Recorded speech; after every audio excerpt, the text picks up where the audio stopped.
If you ever thought or wondered whether mindset really makes a difference in how successful you are or how well you're able to get ahead, I've got an example for you today that is very tactical, very gritty, rubber meets the road kind of an example that shows just how much mindset really matters. In fact, how downstream life really is from everything that's going on in the 6 inches between your ears, which is mindset, your consciousness, your identity.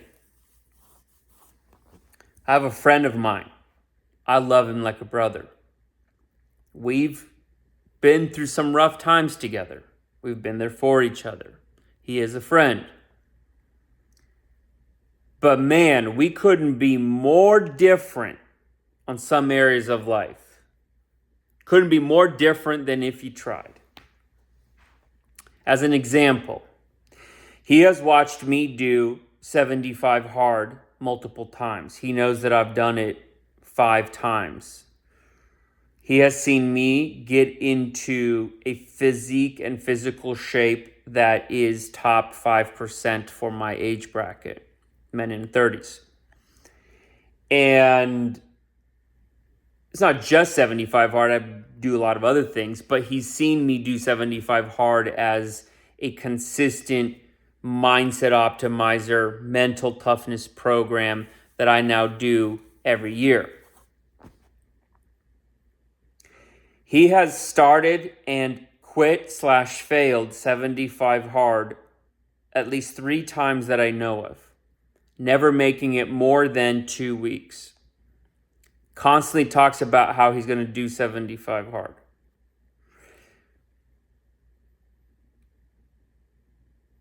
A few weeks ago, he said that he got some, he didn't say it was bad news. He said it was something news. Unhappy news, disturbing news, something like that. From a doctor, once he did his blood work, got his blood work back, and he was saying something about how he needs more fiber in his diet now, and he's not eating enough, even though he's fat. Don't know how that's true. And he needs to be doing at least like 3,000 or 3,500 calories a day. And he asked me, what do you think about that? And could I still do 75 hard? I'm like, dude, map out a diet where you're getting 3,500 or 3,000 calories a day. Make your macros high on protein and get plenty of fiber in there. With 3,000 calories a day, you've got plenty of food to eat now, so you won't be zapped on energy, and do 75 hard. Like, just boom. So then apparently like a week or 2 later, he started it. And he quit it within the first week. I texted him last week, how's 75 hard going? He texted me back today. I texted him last Friday, so this is a week later. So he didn't respond for a week, which means I knew he quit. And he started his text message with, something like, I decided to intentionally not continue with 75 hard. The longest way to say I quit. And then went on to say, because I haven't worked out a lot or consistently for 2 years, working out 2 times a day for 45 minutes, plus while working on my life and all the different things I'm dealing with, etc., feels like I'm setting myself up for failure. And then he says something like, I've decided I'm going to do 365 consistent. You haven't been consistent for 2 years, 3 years, 4 years.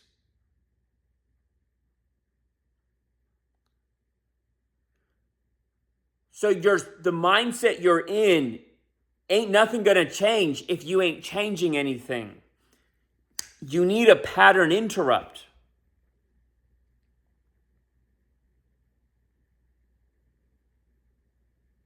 See, my mindset is, if I got disturbing news back from the doctor, I would see that as even more so reason to do 75 hard, or to do something that has me getting structured, organized, disciplined, getting my shit together, getting dialed in, getting focused, saying no to the things I know I should be saying no to, start saying yes to the things I know I should be saying yes to. Like, bad news from a doctor about my blood work and fiber and calories would make me go, oh God, of all things, that's really the sign that I should be doing something serious and going after something big.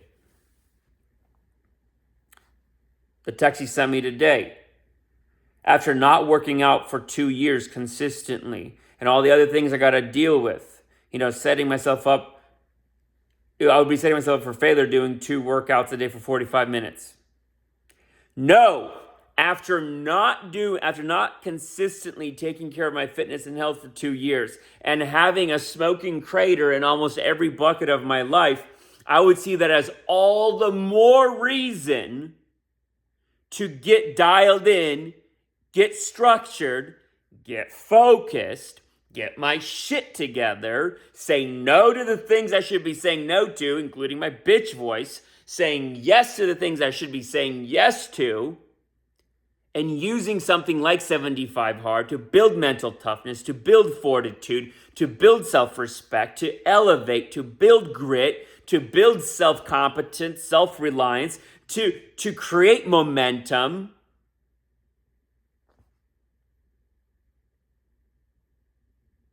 Mindset. Every single reason and excuse that my dear friend and brother from another mother has given me about why he quit or why he put it off or this or that, every single one of those reasons, excuses, when I hear them, my brain automatically says, that is the reason why you would do it. That is the reason to do it. How is that the reason to not do it? That is literally the reason to do it. Mindset. What do they say? Wherever you go, there you are. Grass ain't greener on the other side because now you're on the other side. If you got there. You cannot escape. A man can never escape his mindset, aka his consciousness, which is what the Bible talks about, truly. And he can't escape his self-identity. Those are all kind of interconnected in here. Everything is in your life is downstream. So I share all that not to say that I'm superior or leader better than my friend. It's not that. He's probably going to see this. He's probably going to feel some kind of way. Whatever. I love you, dude. You know I do. I've shown it through action for years. Done more for you than most. It's not that. It's just, I'm not saying I'm better. What I'm trying to do is I'm trying to point out a mindset. And one of the reasons why this has me so fired up is because on some level, if I'm honest with myself, on some level, I see an older version of me, a younger version of me, older as in back in time. So a younger version of me in him. Because I used to show up like that in life too.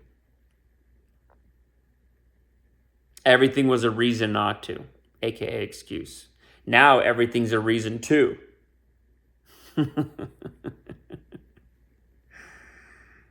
I love him to pieces. I just want nothing but the best for him, when you love somebody, you want nothing but the best for them, it's like, dude. But also that's projecting in some sense, right? Everybody's got to follow their path and learn their lesson. Every man has to. So, but I just shared this with you as a very tactical, gritty, granular, real-world example of how mindset shows up and how it impacts your life and everything in your life and how everything in your life is downstream from mindset. This is a very non-fluffy, non-airy-fairy, new age mumbo-jumbo babble type airy-fairy words type example. This is a real-world nitty-gritty example of how mindset is the little rudder that moves the entire ship.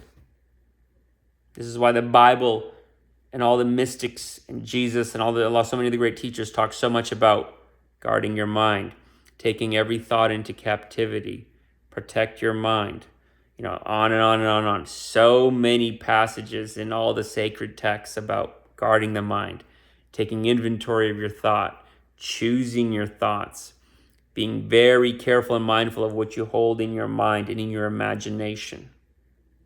Because everything, like Neville Goddard likes to talk about, and what the Bible says, if you understand the Bible, everything in your life is a reflection, a mirror reflection of your consciousness.